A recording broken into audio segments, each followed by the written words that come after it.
All right, welcome back, ladies and gentlemen. I hope you are having a blessed week and your families and communities are well. Today, we're going to talk about the coming recession. And I know I've been talking about this for a while now, but I'm going to actually show you some data, concrete evidence today. So if you are in the USA or the UK and you're watching this, this is especially relevant for you right now. So firstly, we need to look at what is a recession. What is the definition of a recession? Well, for a long period of time now, it has been a contraction in the GDP, which is the gross domestic product of a country. So that's all the goods and services that a country produces. It is a contraction of that for 2 quarters. So a quarter is 3 months long. So that could be January, February, and March could be Q1. And then April, May, and June would be Q2, and then the same for 3 and 4. So as you remember, I've been talking about us being in recession by the end of this year, so 2022. And before anyone says, no, you said that before. No, I've never said that before on the recession. I've always said it would probably come around about the end of 2022 or somewhere in 2023. I've never deviated from that sort of forecast. However, for those people that watch the channel who just, cannot wait for me to get something wrong, you're probably going to be happy today because I'm actually going to bring my forecast forward a little bit. So I'm now thinking it may not be the end of 2022, i.e. this year, or early 23. I think we could actually be in recession officially this summer. So anywhere from July, August sort of period onwards. That's a bold claim. So let me show you the data on that. But first, let's look at what a recession now is defined as. So we're on investopedia.com here, an excellent resource. And they're saying a recession is a macroeconomic term that refers to a significant decline in general economic activity in a designated region. It had been typically recognized as 2 consecutive quarters of economic decline as reflected by GDP, so that's what we just mentioned, in conjunction with monthly indicators such as a rise in unemployment. However, the National Bureau of Economic Research, NBER, which officially declares recession, says the 2 consecutive quarters of decline in real GDP are not how it is defined anymore. So this is a very, very recent change. And this is the NBER, for those of you who want to look further into this. But what they have now defined it as is a significant decline in economic activity spread across the economy, lasting more than a few months, normally visible in real GDP, real income, employment, industrial production, and wholesale retail sales. So we'll come on to the sales in a moment. Key takeaways then, a recession is a period of declining economic performance across an entire economy that lasts for several months. Again, they're not quite specific. Here they're saying several, which means a different number in different countries, and here they're saying few, which again, when I speak to people in the USA versus the UK, few means a different number. So let's go on to this article via Bloomberg. US economy unexpectedly, yeah, it's always unexpected, isn't it? We knew a long time ago. We've been talking about this for a long period of time now, but it unexpectedly shrinks in 2022's first quarter. So it actually fell by minus, they're not saying that on here, but minus 1.4%. GDP fell at minus 1.4% as an annualized rate. The median projection was for a 1% increase. And this is the thing, they always say it's unexpected, when they get the CPI numbers wrong, when, I forecast those very accurately so far. And I've always laughed and I've made the jokes and I've inserted the clips that you've seen where these top world-leading Nobel Prize-winning economists who just happen to be on a certain payroll, but we won't go there, always say, oh, no, I'll hand over my Nobel Prize. I'll quit my job if I'm wrong on this. And then they're like 3 or 4 percentage points out. It's not as if they're 0.1% out. They're hugely out. So again, they keep saying it's unexpected. It's not unexpected. Myself, other people have been saying this for a long time. It's very simple to track this sort of stuff. If you don't have any sort of outside influences on you, putting pressure on you to say certain things, And you look at M1 money supply, M2 money supply, you look at real GDP, not fake GDP, you look at unemployment rates, not the ones the government's put out, and you start looking at all this, you can very clearly see where we are heading. And even I've been wrong on something in the last 2.5 years here on the channel in terms of the housing market. I thought we would have corrected by now. But you see, I learned a valuable lesson from that.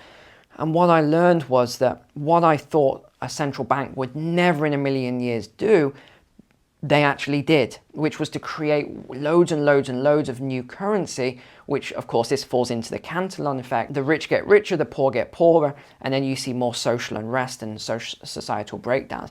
You see, I would have never thought something like that would have ever happened unless you start looking into this a lot more and wondering if any of this sort of breakdown is actually planned. Yeah, I know, that's a bold statement, a little bit conspiratorial, some of you will probably comment and say, but you've got to start connecting all of these dots as we've been doing over the last couple of years here. I just want to go over a couple more data points then.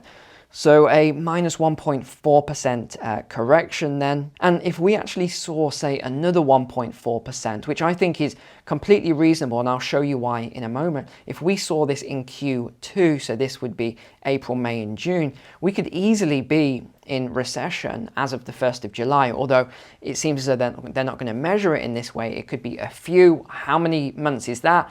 4? Is it 5? But we also have personal consumption up by 1.83%. Now, personally, I think a lot of this is people stockpiling. I really do. I know a lot of people, I read your comments as well on the channel here. Feel free to drop comments below if you have been sort of buying more items than you need lately, because I think that's where that 1.83% is. I think it would be a lot lower if we didn't have all the supply chain shortages and the food shortages and everything else going on. Fixed investments up 1.27%, not surprising at all with everything going on. Private inventories are down 0.84%. And exports are down 0.68%. Well, again, not surprising. We've seen a slowdown in production and we have supply chain restraints. But I do want to just take you over to the shared screen again, a moment here. So trading economics, again, a fantastic resource for you all. Retail sales in the US were up 0.7% month over month in March of 2022. So retail is actually up very slightly, but look how erratic this has been since sort of February time of 2020 when we saw the lockdowns, we saw this huge plunge. We then saw this big recovery, which was pretty much inverted. And then we saw these sweeping peaks here. Again, I think a lot of that was due to stimulus money personally. And this is just US, we'll go on to the UK in a moment. But if we pull this into the max view here, we can see that normally retail sales are pretty consistent. The swings aren't that bad. Yes, we saw some swings here, but this was the 08 crisis. We saw some swings here just after the dot-com bubble. Now, this is really what I want you to focus on. If you're not paying attention to anything else, pay attention to this graph here. This is the producer price index. Producer prices are the most important thing that you can look at for tracking the economy and what's going to happen next. So you can see where this has been going, steady incline. But then when we got into the start of 2020, we saw producer prices drop off a cliff. And then we saw just this massive spike just going right up where we're sat on 136.65 here. The numbers aren't exactly important. I want you to just focus on the incline of the graph here. Now let's go over to the next graph, which is the CPI. So PPI feeds into the CPI. Now let's lay this on top of one another. Okay, so here we go. And can you see how this is correlated? Well, let's look at the PPI and let's look at this incline here across on the CPI. The CPI hasn't seen it. In fact, let's zoom right in and you can see it's just beginning here. So we are just seeing these PPI coming through, these producer prices hitting the CPI here. But look where this actually began, a lot way further back. So we haven't even seen this hit the economy yet. And now I just want to show you this, which was released a couple of weeks ago. And this is US retail and food services sales from previous month. Now look at this. This is interesting. What have we seen fall? Auto. This here is auto sales falling. When does this tend to happen? It tends to happen prior to some sort of recessionary indicators. Now let's move on then to the United Kingdom, and remember that 1.4% fall we saw for the USA. Now this is baffling. So retail sales fall as rising cost of living bites. Let's get down here. What was the number? Retail sales fell by an unexpected 1.4%. Again, 1.4%. Let's go to this article. Retail sales volume fell by 1.4% in March of 2022. Now that is interesting. That is the exact same number as the USA. Retail sales volumes fell by 1.4% in March 2022, followed by a fall of 0.5% in February of 22. But sales volumes were 2.2% above their pre-COVID February 2020 levels. Interesting. The largest contribution to the fall came from non-store retailing, in which sales volume fell by 7.9% over the month, following a 6.9% fall in February. Despite these drops, sales volumes were 20% above their pre-COVID 2020 levels. Now, I'd love to unpack all of that, but I think that is a video all in itself as to why that actually happened. But if you want the short answer, it is to do with how much GDP is actually created via the housing market and assets going up, plus all the stimulus creation. Although the UK didn't have stimulus, they had furlough and other benefits. Food stores sales volumes fell by 1.1% in March 2022. Again, I think this is people cutting back on more luxurious food items than they normally would as a result of the cost of living crisis. We just talked about auto sales falling in the USA. Well, in the UK, we've got auto fuel sales falling. Now, I think this is a pattern that will probably follow in the USA. So it fell by 3.8% in March 2022. Why? Non-essential road travel had been reduced following record high petrol and diesel prices. The proportion of retail sales online fell to 26% in March 2022. So we're even seeing a slight slowdown in online retail, but I do think that online retail is going to continue to cannibalize some of the high street retail, the mom and pop stores and businesses that have gone out of business. Retailers expecting better times ahead post-pandemic will have been left dispirited this year, as the skyrocketing cost of living has seen the sector move from one existential crisis to another. In reality, each day brings fresh warnings from business leaders that prices will likely continue to climb, driving consumer confidence in the wrong direction for retailers. And that is correct, because look, we are on the Office for National Statistics of the United Kingdom, and here we have the main points. Let's get on these. The headline rate of output prices showed positive growth. I don't know if I would call it positive growth, maybe not the best word here, of 11.9% on the year to March 2022, up from 10.2% in February. This is the highest the rate has been since September 2008. Interesting month and year. What happened in 2008? It was the last Great Recession. The headline rate of input prices showed positive growth, again they're using the wrong words here, of 19.2% on the year to March, up from 15% in February. Again, look, they keep saying this is the highest the rate has been since records began. You keep hearing this over and over again, the highest since records began. Yeah, we're going to keep seeing these new rates, record-breaking numbers. Metal products and crude oil provided the largest upward contributions to the annual rates of output and input inflation, respectively. Where do a lot of metals and crude oil come from? It comes from the Russian region. Here we go again. This is the highest the rate has been since records began in Q1 of 1999. Analysis, input and output producer price inflation, PPI, have both seen a sharp and sustained rise since April of 2020. So again, this is just like what we talked about here with the USA. So look at the USA, And then look at the UK. In fact, the UK has an even greater upward trend with the PPI here. So I think the UK might just get a little bit of a shock on the inflation numbers, which are supposed to come down apparently. This is what we keep hearing. Oh yeah, don't worry, we're going to get a handle on inflation. We're going to control it. We're going to bring it down to manageable levels. Yeah, I don't think so. Ladies and gentlemen, don't buy into all of the BBC propaganda, I think is the a fair word.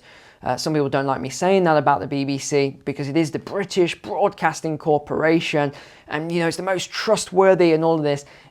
Back in the day, yes, it was, but nowadays I just don't think so. Too many of these media organizations are now owned by the two largest corporations on the planet, who also own a lot of other corporations, which has a lot of crossover. I think you know what I'm talking about here, in order to boost profitability throughout all of their companies. And then I want to just bring you on to one last article which you might find interesting here. This is from Zero Hedge. Oops, our bad.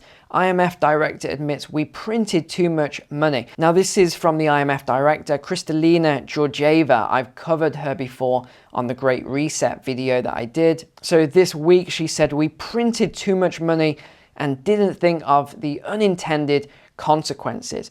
We did recognize that maybe too much money in circulation and too few goods, but didn't really quite think through the consequence in a way that upfront would have informed better what we do. Well, again, they keep saying this, but myself, other people, look, Peter Schiff's mentioned here, we have talked about this. So many people knew what would happen when you create too much currency and pump it into the economy. This is where you get high levels of inflation. When you pump currency into the economy, you're looking about 18 months later, you're going to see high levels of inflation with all the new currency chasing the same amount of goods. These people are either wildly incompetent or they are lying to you. Yeah, I think they are lying to you. So they know what's going on. The central bankers know exactly what's happening. And again, this comes back to the Cantillon effect that I mentioned. Whoever is closest to the source of the money when it's created has that advantage over everyone else. How do you think certain American speaker politicians are able to have a better track record than the top investors on the planet? It's because they are closest to the money. So they know what's going to happen before anyone else. Completely unfair, completely immoral, with no integrity behind it whatsoever. But hey, what can the likes of you or I do about that? Not a lot. So the sort of trickle-down economics they talk about with the, creating new currency and it helps everyone is a complete lie. It helps the people at the top, and by the time it trickles to the bottom, it's too late. You haven't really got anything from it because there's now so much more inflation that it eats away at your purchasing power. Your wages never keep up with the inflation. Your food prices go up, your energy prices go up, your rent prices, your housing prices, all these things go up. Your vacations and holidays and flights and fuel for your car, booking a hotel room if you want to go away for the weekend, all of these things go up dramatically. So you are the ones that are most badly affected